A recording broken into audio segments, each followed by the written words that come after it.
নমস্কাৰ বন্ধু বান্ধৱীসকল, Deepika kitchen and ব্লগছৰ অন্য এটি ভিডিঅ'লৈকে আপোনালোক সকলোকে পুনৰবাৰ আদৰণি জনাই আজি আপোনালোকৰ বাবে লৈ আহিছোঁ জিকাৰে বনোৱা মাছৰ এটি সুন্দৰ ৰেচিপি। আশা কৰোঁ আপোনালোকে ৰেচিপিটো চাই ভাল পাব আৰু যদি ভাল পায় তেন্তে ভিডিঅ'টোত লাইক কমেণ্ট শ্বেয়াৰ আৰু চেনেলটো ছাবস্ক্ৰাইব কৰি ল'ব। তেন্তে আহকচোন ৰেচিপিটোৰ মাজলৈ আগবাঢ়ো। প্ৰথমতে কেৰাহী এটা গৰম হ'বলৈ দি তেলখিনি ভালকৈ গৰম হ'বলৈ দিব আৰু গৰম হ'লে নিমখ হালধি সানি ৰখা মাছ কেইপিচ ইলুটি কৰি ৰঙচুৱাকৈ ভাজি ল'ব লাগিব।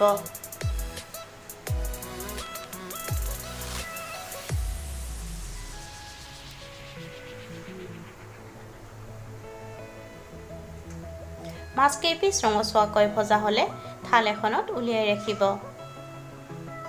এই মাছ ভজা তেলখিনিতে শুকান জলকীয়া 2টা আৰু পাঁচফোৰণ আধা চামুচ দি দিব লাগিব আৰু তাৰ পিছত 30 ছেকেণ্ড সময় ভাজি ল'ব লাগিব।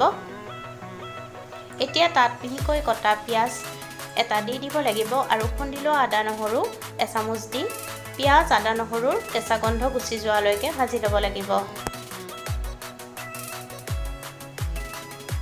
এতিয়া সোৱাদমতে নিমখ আৰু হালধি গুড়ি দি দিব। জিৰা গুড়ি আধা চামুচ, ধনিয়া গুড়ি আধা চামুচ আৰু কাশ্মীৰী ৰেড চিলি পাউডাৰ একেলগতে দি আটাইখিনি ভালকৈ ভাজি ল'ব আৰু অলপমান পানী দি দিব লাগিব।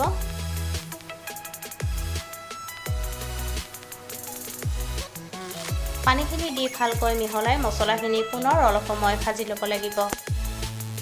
এতিয়া কাটি লোৱা জিকাখিনি দি দিব লাগিব আৰু জিকাখিনি দি মছলাৰ সৈতে ভালকৈ লৰাই 2-3 মিনিটমান সময় ভাজিব লাগিব।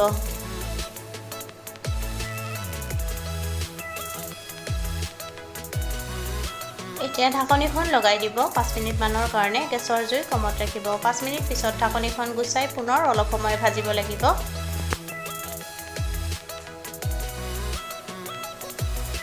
ভালকৈ ভাজি জিকাখিনি কোমল হ'বলৈ দিব লাগিব।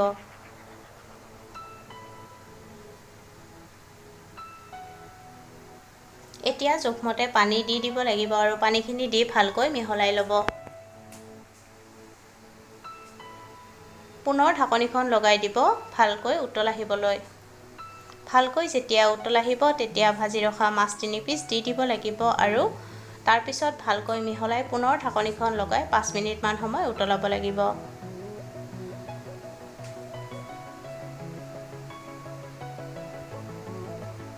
শেষত মিট মছলা আধা চামুচ আৰু গৰম মছলা আধা চামুচ দি ভালকৈ মিহলাই পুনৰ 2-3 মিনিটমান উতলাৰ পিছত গেছৰ জুই নুমুৱাই দিব লাগিব।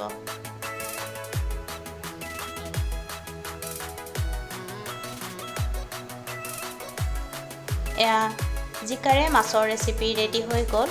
মোৰ এই ৰেচিপিটো চাই যদিহে আপোনালোকৰ ভাল লাগিছে তেন্তে ভিডিঅ'টোত লাইক কমেণ্ট শ্বেয়াৰ আৰু চেনেলটো ছাবস্ক্ৰাইব কৰি কাষত থকা বেল আইকনটো অন কৰি ৰাখিবলৈ একেবাৰেই নাপাহৰিব। তেতিয়াহে মোৰ আহিবলগীয়া ভিডিঅ'ৰ নটিফিকেশ্যনবোৰ আপোনালোকে সৰ্বপ্ৰথমে পাব। পুনৰ উপস্থিত হ'ম আন এটি নতুন ৰেচিপি ভিডিঅ'ৰ সৈতে। আজিলৈকে আহিলোঁ। ভিডিঅ'টো শেষলৈকে চোৱাৰ বাবে আপোনালোকক বহুত ধন্যবাদ জনালোঁ।